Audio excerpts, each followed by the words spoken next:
sering lihat perusahaan raksasa dan kepikiran, ini perusahaannya beneran sehat nggak ya? Nah, hari ini kita bakal coba jawab pertanyaan itu. Kita akan bedah bareng-bareng sebuah laporan keuangan tahunan, mengubah dokumen yang kelihatannya rumit ini jadi sesuatu yang jauh lebih gampang kita pahami. Yuk kita mulai check up-nya. Waktu pertama kali buka laporan keuangan, rasanya emang bisa bikin pusing ya. Kayak lagi ngeliatin rekam medis yang isinya istilah teknis sama data semua. Dinding angka yang seolah nggak ada habisnya. Tapi tenang, kita bakal ubah cara pandangnya. Gimana kalau kita anggap aja perusahaan ini kayak seorang pasien? Dan kita, ceritanya, jadi dokternya yang akan melakukan serangkaian tes buat mendiagnosis kesehatannya secara total. Siap? Oke, ini dia agenda kita. Pertama, kita kenalan dulu sama pasiennya. Terus, kita lanjut ke 3 tes utama. Pemeriksaan fisik buat lihat strukturnya, lalu stres tes buat ngukur kinerjanya, dan terakhir, kita cek sistem peredaran darahnya. Nanti di akhir, kita simpulkan semuanya jadi satu diagnosis final. Pasien kita hari ini adalah PT Bangun Kosambi Sukses Tbk, atau biar gampang kita sebut aja CBDK. Mereka ini pemain di industri properti dan real estate. Coba yuk kita intip lebih dalam lagi, apa aja sih yang mereka kerjakan? Jadi CBDK ini bukan cuma satu perusahaan, tapi sebuah grup yang punya beberapa anak usaha. Mayoritasnya di bidang real estate. Nah, yang menarik di sini, ini bisa jadi petunjuk awal soal kondisi pasien kita. Sebagian bisnisnya udah jalan, tapi ternyata banyak juga yang masih dalam tahap pengembangan, kayak pusat konvensi dan hotel. Ini ngasih sinyal kalau perusahaan ini lagi gencar-gencarnya investasi buat masa depan. Oke, tes pertama, pemeriksaan fisik. Kalau di dunia keuangan, ini namanya laporan posisi keuangan atau neraca. Tes ini bakal ngasih kita gambaran kondisi tubuh si pasien, seberapa besar badannya, dan seberapa kokoh strukturnya, tapi cuma di satu waktu tertentu. Anggap aja ini kayak hasil foto ronsen. Jadi bukan video yang bergerak ya, tapi foto diam yang nge-capture semuanya dalam satu jepretan. Di satu sisi, ada semua yang dia punya. Itu namanya aset. Di sisi lain, ada semua utangnya. Itu liabilitas. Nah, selisih keduanya itulah kekayaan bersihnya. Dan ini dia hasil rongkennya. Kalau kita bandingin tahun 2025 sama 2024, kita langsung lihat ada tren yang seru banget. Total asetnya naik, artinya perusahaannya tumbuh jadi lebih besar.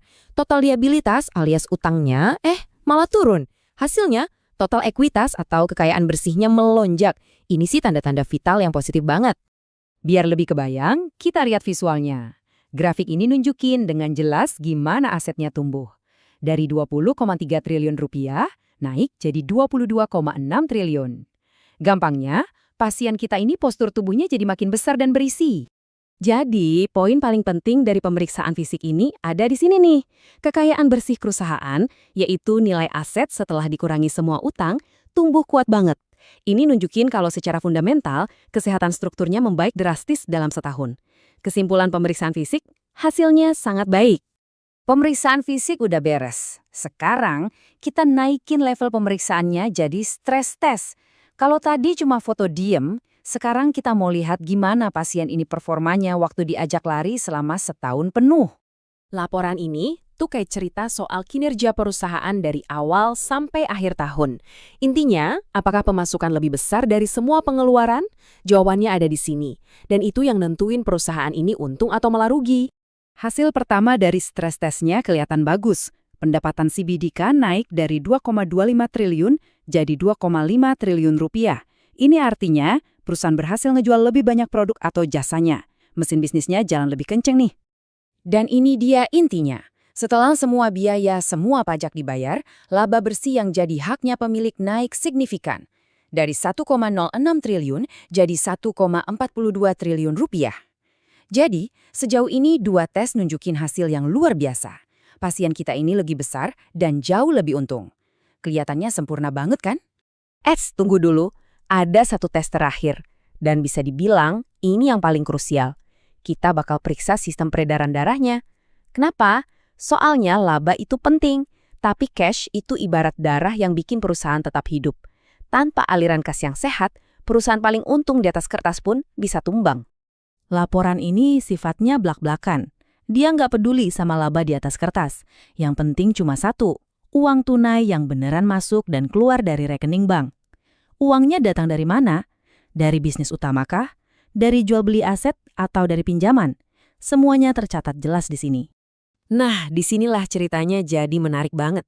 Coba deh, fokus ke baris paling atas. Dari operasi. Di tahun 2025, angkanya negatif. Artinya apa? Artinya aktivitas bisnis utamanya malah bakar duit. Lebih banyak kas yang keluar daripada yang masuk. Ini anomali karena beda banget sama tahun 2024 yang operasinya justru menghasilkan kas yang positif. Dan inilah kesimpulan dari tes peredaran darah. Kalau di total, setelah semua aktivitas dihitung, isi brankas perusahaan malah berkurang 357,6 miliar rupiah.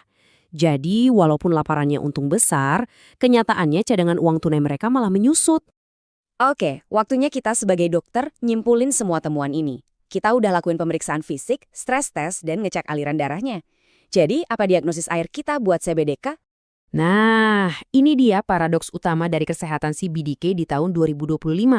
Laporan labanya ngasih cerita sukses, untung besar. Tapi di waktu yang sama, laporan arus kasnya ngasih cerita yang beda banget. Uang tunai di bank malah berkurang. Kok bisa ya? Jadi, diagnosis akhirnya begini.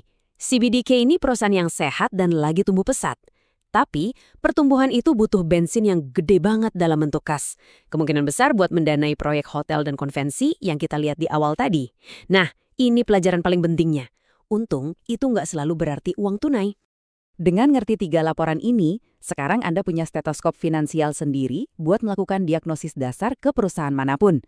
Anda bisa ngecek apakah strukturnya kokoh, kinerjanya bagus, dan yang paling penting, peredaran darahnya lancar atau enggak. Jadi pertanyaannya buat Anda, siapa pasien Anda selanjutnya?